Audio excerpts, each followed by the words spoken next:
నారాయణాయ. ప్రస్తుతం నేను నేపాల్ కాఠ్మండూలో ఉన్నానండి. ప్రత్యేకమైన ప్లేసెస్ ఇక్కడ చాలా చాలా ఉన్నాయి. అందులో మరీ ముఖ్యంగా దర్శించుకోవాల్సిన క్షేత్రం ఏదైనా ఉంది అని అంటే అది జల్ నారాయణ స్వామి టెంపుల్ అండి. అయితే ఇక్కడ బుధ నీలకంఠ స్వామి టెంపుల్ అని అంటారు. సిటీకి జస్ట్ 10 కిలోమీటర్స్ దూరంలోనే ఉంటుంది. మెయిన్ కాఠ్మండూ సిటీ నుంచి 10 కిలోమీటర్ల రేడియస్లోనే మనకు ఉంటుంది. చాలా చాలా సుందరమైన దేవాలయం. నేను ఇప్పుడు దర్శనానికి వెళుతున్నాను. స్వామి అలా నీళ్ళల్లో పడుకుని ఉంటారట. నేను ఎప్పుడు చూడలేదు, జస్ట్ పిక్చర్స్లో మాత్రమే చూశాను. స్వయంగా చూడాలి ఆ దివ్యమూర్తి ఎలా ఉన్నారనేది ఆ అనుభవం నేను ఖచ్చితంగా చెప్తాను. ఇదే లోపలికి వెళ్ళే మార్గం. వెళ్ళిపోదామా మరి? రండి. ఇదే క్యూ లైన్ అండి. నేను దర్శనానికి వెళ్తున్నాను. సో ఇక్కడ నుంచి నెమ్మదిగా వెళ్ళి దగ్గర నుంచి స్వామిని చూడొచ్చు. దూరం నుంచి చూసేది బయట నుంచి ఇంకో వేరే లైన్ ఉంది. బట్ ఇక్కడ నుంచి అయితే చాలా దగ్గరగా స్వామిని వీక్షించవచ్చు అనమాట. దగ్గరికి వెళ్ళి స్వామిని చూసి అలా ఒక ప్రదక్షిణ చేసుకునేట్టు వచ్చి నా అనుభవం చెప్తాను మీకు.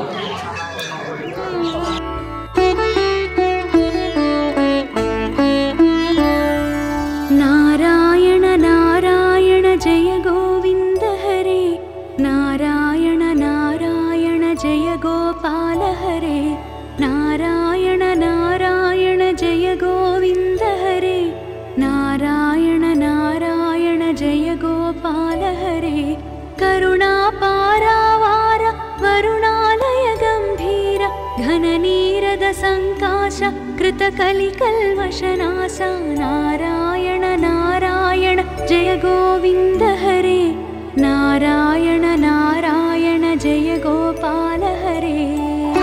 దర్శనం ఎంత చక్కగా జరిగింది. దగ్గర నుంచి చూశాను. ముందు వెండితోటి పాదాలు అవి చేయించి పెట్టారండి స్వామికి. అందరూ వచ్చి దండం పెట్టుకుని వెళ్ళేలాగా ఆ పాదాలను ఒక్కసారి స్పృశించి దండం పెట్టుకుంటే నిజంగా ఆ మూర్తిని తాకినటువంటి భావన కలిగింది నాకైతే. జల నారాయణ స్వామి. యాక్చువల్లీ కొంతమంది ఇది ఫ్లోటింగ్ నారాయణ అంటారు. ఇది తేలుతున్నటువంటి నారాయణమూర్తి కాదండి. ఆయన అలాగా ఫిక్స్ చేయబడి ఉన్నారన్నమాట. వాస్తవానికి ఇది ఒక పొలం లాంటిది. ఆ పొలంలో స్వామివారి విగ్రహం అలా తవ్వుతూ ఉంటే బయటపడిందట.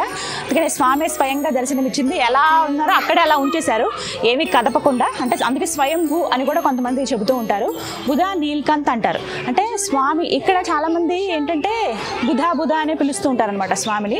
బుధ నీలకంఠ్ అంటే నీలి వర్ణంలో మెరుస్తున్నటువంటి దగదగా మెరుస్తున్నటువంటి స్వామి అని అర్థం అనమాట. మనమేమో జలనారాయణ, నీటిలో ఉన్నారు కాబట్టి జలనారాయణ అంటాం. కానీ నా భావన అయితే అదొక పాలకడలైతే స్వామి శేషతల్పం పైన మనందరినీ రక్షిస్తూ కాపాడుతూ మన కష్టాలు సుఖాలు అన్నీ తెలుసుకుని వింటూ వింటూ వింటూ అలా సేద తీరారేమో అన్న భావన అయితే నాకు కలిగింది. ఆయన రూపం కూడానండి అలసిపోయి నిద్రపోతే ఎలా ఉంటారు అలా అనిపిస్తుంది అనమాట. అలా నెమ్మదిగా నిద్రలోకి జారుకున్న భావన. మెత్తగా అలా శేషతల్పం ఆయన అలా ఉయ్యాలు ఊపుతుంటే ఆయన ఎలా పడుకుంటారు అలా ఉంది. ఆయన ఆభరణాలు కూడా చాలా సింపుల్గా వేశారు. ఎక్కడ హడావిడిగా మొత్తం అన్ని ఆభరణాలు పెట్టేలేదు. ఫస్ట్ ముందు ఆపాదమస్తకం మనం వర్ణించుకుంటూ వస్తే నాకు ఇక్కడ కనిపిస్తున్నారు ఆయన, అందుకే చెప్తున్నాను. ఆపాదమస్తకం వర్ణించుకుంటూ వస్తే పైన ఆదిశేషులాగా అంటే కిరీటం అనమాట. మొత్తం వెండి ఆభరణాలే ఉన్నాయి. పైన ఇలా కిరీటం ఆదిశేషుతో ఉంది. ఆ తర్వాత నెక్స్ట్ కిందికి ఇక్కడ వక్షస్థలంలో ఒక నక్లెస్ లాంటిది, ఒక పెద్ద హారం లాంటిది వేశారు. చేతికి ఆదిశేషులు 2 పెట్టారు. అండ్ అలాగే మిగతా చేతులు 4 చేతులకి కడియాలి. అయితే 4 చేతుల దగ్గర ప్రత్యేకం ఏంటంటే చక్రం ఒక చేత్తో, మరొక చేత్తో గద పట్టుకున్నారు పైకి, కింది చేతితో శంఖాన్ని పట్టుకున్నారు, ఇంకొక చేతితో అభయముద్ర అనమాట. ఇలా ఈ విధంగా ఉంది. ఇక కింది వరకు వస్తే పాదాలకి కడియాల్లాగా వెండివి పెట్టారనమాట. శేషవస్త్రం వేశారు, పసుపు రంగు వస్త్రం వేశారు స్వామికి. అలాగే పూలతో అలంకరించారు. ఇప్పుడు మాత్రమే ఇలా సింపుల్గా ఉన్నారు. కొన్ని ప్రత్యేకమైన రోజుల్లో అంటే ఇంకా మనకి మార్గశిర మాసంలో, అంటే అప్పుడు ఇంకా విష్ణువుకి ప్రీతి కదా, కార్తీక మాసంలో, అలాగే శ్రావణ మాసంలో, ప్రత్యేకించి జనవరి నెలలో, అందులోనూ మళ్ళీ ఇక్కడ నేపాల్ ఉగాదికి అంటే వాళ్ళ కొత్త సంవత్సరం రోజున చాలా వైభవంగా ఇక్కడ పూజలు జరుగుతాయి. అది మొత్తం పూలమాలలతో అలంకరించి వివిధ సేవలు చేస్తారు. ఇక్కడ స్వామికి వివిధ కార్యక్రమాలు జరుగుతాయి. ఈ టెంపుల్లో చాలా పెళ్లిళ్ళు కూడా జరుగుతాయండి. చాలా సింపుల్గా అయిపోతాయి నేపాల్ పెళ్లిళ్ళు. అలా పెళ్లిళ్ళు జరుగుతుంటే ఒక పక్క కొంతమంది ఏమో 1,00,000 దీపారాధన చేస్తారు. 1,00,000 ఒత్తులతోటి దీపారాధన ఒక నోములాగా పెట్టుకుని కొన్ని వారాల పాటు అలా దీపాలు వెలిగిస్తారు అన్నమాట స్వామికి. అంటే ఏమైనా కోరికల కోసం మొక్కులు చెల్లించుకోవాలనుకునే వాళ్ళు అలా చేస్తారు. చుట్టూ కూడా కొన్ని ఉపాలయాలు కనిపిస్తాయి మనకి. ఇలా అసలు ఇవన్నీ ఎన్ని చూసినా ఎటు తిరిగిన స్వామి మనకి మధ్యలో కనిపిస్తూ ఉంటారు. ఒక కొలను ఇది, ఇక్కడ మొత్తం ఒక కొలంలా చూసుకుంటే ఆ కొలంలో ఆయన అలా పడుకుని ఉంటారు. మొత్తము ఆ శేషు అంటే ఆ పాము మొత్తం అలా చుట్టుకుని ఉంటుంది. మెలికలు తిరిగి పరుపులాగా, మెత్తటి పరుపులాగా స్వామికి ఉంటుంది అనమాట. అందులో ఆయన పడుకుని ఉంటారు. మొత్తంగా ఈ విగ్రహం చూడొచ్చు, దగ్గర దగ్గర ఒక 21 అడుగుల వరకు పొడవు ఉంటుందండి. 10 అడుగుల వెడల్పు ఉంటుంది. అంటే అంత పెద్దగా ఉంటుంది. 2 చేతులు ఇలా చాపినా కూడా పట్టినంత ఇంత పెద్ద స్వామి ఉంటారు. నిజంగా చూస్తే కొన్నిసార్లు అంటాం కదా, 2 కళ్ళు సరిపోవట్లేదు చూడడానికి, అంత బాగున్నారని. ఇక్కడ ఆ మాట సరిపోతుందేమో కరెక్ట్గా. ఆయన ఇలా నిటారుగా నిలబడితే అమ్మో ఆ రూపం చాలా అసలు తట్టుకోలేము చూడడానికి. ఇప్పుడు ఆయన ఇలా పడుకుని ఉన్నారు కాబట్టి మనం ప్రశాంతంగా చూడగలుగుతున్నాం. నాకైతే మళ్ళీ చూడాలని ఉంది. ఇక్కడ నుంచి చూస్తే కనిపిస్తారు స్వామి. నమో నారాయణాయ, నమో నారాయణాయ, నమో నారాయణాయ, నమో నారాయణాయ. చాలా ఒక డిఫరెంట్ ఎక్స్పీరియన్స్ అండి మన దగ్గర.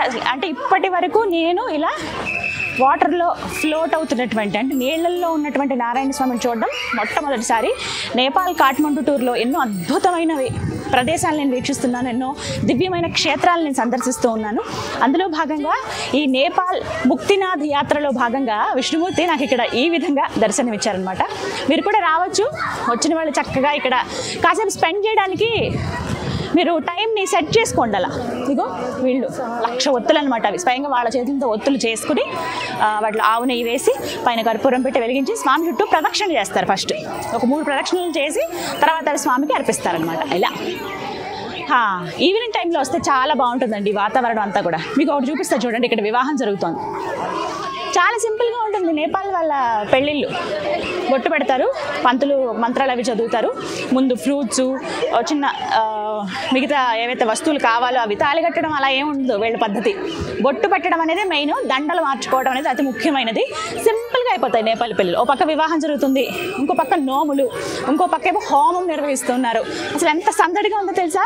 అంటే విష్ణు నివాసం అంటే ఇలాగే ఉంటుందేమో, ఆయన ఉండేటువంటి ప్రదేశం ఇంతే సందడిగా ఉంటుందేమో అనిపిస్తుంది.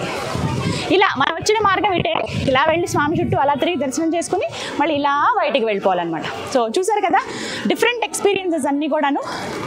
మన దేశంలో అయితే ఇప్పుడు కొత్తగా మీ అందరికీ గుర్తుండే ఉంటుంది, హైదరాబాద్లో స్వర్ణగిరి దగ్గర ఇలా జలనారాయణ అని చెప్పి స్వామిని మళ్ళీ అక్కడ ప్రతిష్ఠించారు. కానీ ఇక్కడ స్వామి స్వయంభూగా దొరికినటువంటి స్వామి అన్నట్టు, ఒక పొలంలో దొరికారు ఆయన. సో ఎలా ఉంటారో అలాగే ఉండిపోయింది విగ్రహం అది. మీరు నేపాల్ వచ్చినప్పుడు జలనారాయణ స్వామి టెంపుల్ అని మాత్రం అడగండి, కొద్దిగా కన్ఫ్యూజ్ అవుతారు. అలా అడగకుండా బుధా నీల్కంత్ స్వామి టెంపుల్ ఎక్కడ అని అడిగితే మీకు కరెక్ట్గా అడ్రస్ చెప్తారు. జస్ట్ మనకి మెయిన్ ఏరియా దగ్గర నుంచి, మెయిన్ సిటీ దగ్గర నుంచి 10 కిలోమీటర్ల దూరంలోనే ఉంటుంది. సో నేపాల్ వచ్చినప్పుడు ఖచ్చితంగా స్వామి దర్శనం చేసుకుని ఆయన అనుగ్రహాన్ని పొందుతారని కోరుకుంటూ ఇది ఇవాల్టి వీడియో. నమో నారాయణాయ. సంభ్రమ సీతాహార సాకేతపుర విహార అచలోధృతి.